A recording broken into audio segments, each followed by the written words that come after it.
अस्सलाम वालेकुम। आज हमने स्टार्ट करने हैं वो है डिस्क्रिप्टिव क्वेश्चंस।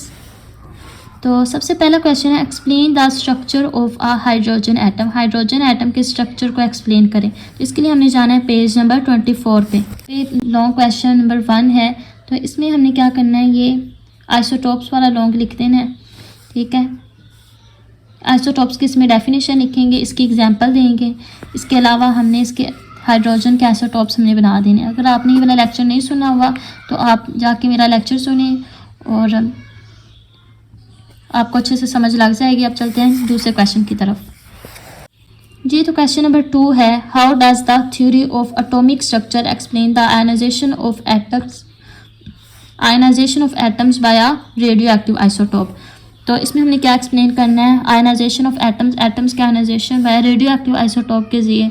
जिसके लिए जाना है हमने पेज नंबर 26 पे जी। तो ये क्वेश्चन नंबर 2 जो है वो यहाँ से शुरू हो रहा है, ionisation of atoms by radioactive source. यहाँ से लेकर इतना दूसरा लॉन्ग क्वेश्चन बनता है, ये आपने निशान लगा लेना है। अब चलते हैं नेक्स्ट क्वेश्चन नंबर 3 पे जी। है what is radio activity. Radio activity की तारीफ बतानी है हमने। Explain any 3 application of radio active isotopes. और रेडियो एक्टिव आइसोटॉप्स के 3 एप्लीकेशंस बताएं। तो इसके लिए हमने जाना है पेज नंबर 25 पे। तो सबसे पहले यहाँ पर हमने रेडियो एक्टिविटी की डेफिनेशन बता देनी है। यहाँ से लेकर इतनी बनेंगी, ये देखें इसका रेडियो एक्टिविटी। तो ये डेफिनेशन करेंगे। इसके अलावा हमें 3 एप्लीकेशंस कही हैं तो वो हम ये वाली करेंगे।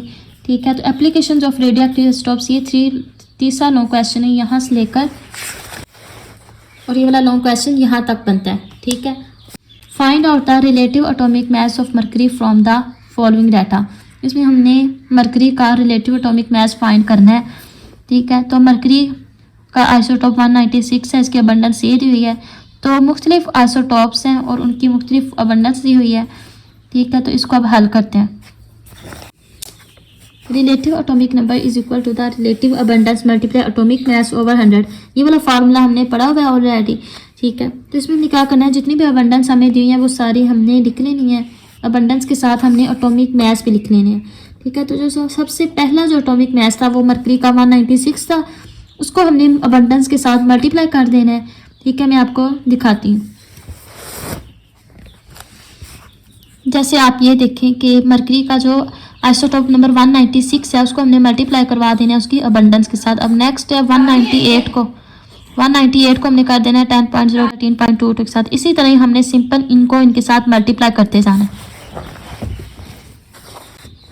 ठीक है, इसी तरह ही हमने इन सारी अबंडेंस को मल्टीप्लाई कर दिया और डिवाइड कर देना है हमने 100 के साथ। अब सिंपल इन दोनों को मल्टीप्लाई किया तो ये आ गया, इन दोनों को किया तो ये आ गया।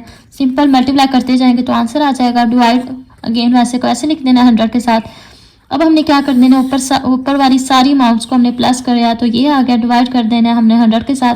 तो सिंपली इन दोनों को हम डिवाइड करेंगे तो हमारे पास आंसर आ जाएगा। ये हमारा क्वेश्चन नंबर 4 कंप्लीट हो गया। होप सो आपको समझ लग गई होगी इन क्वेश्चंस को। मजीद अगर कुछ भी पूछना है तो आप कमेंट सेक्शन में पूछ सकते हैं। तब तक के लिए अल्लाह हाफिज़।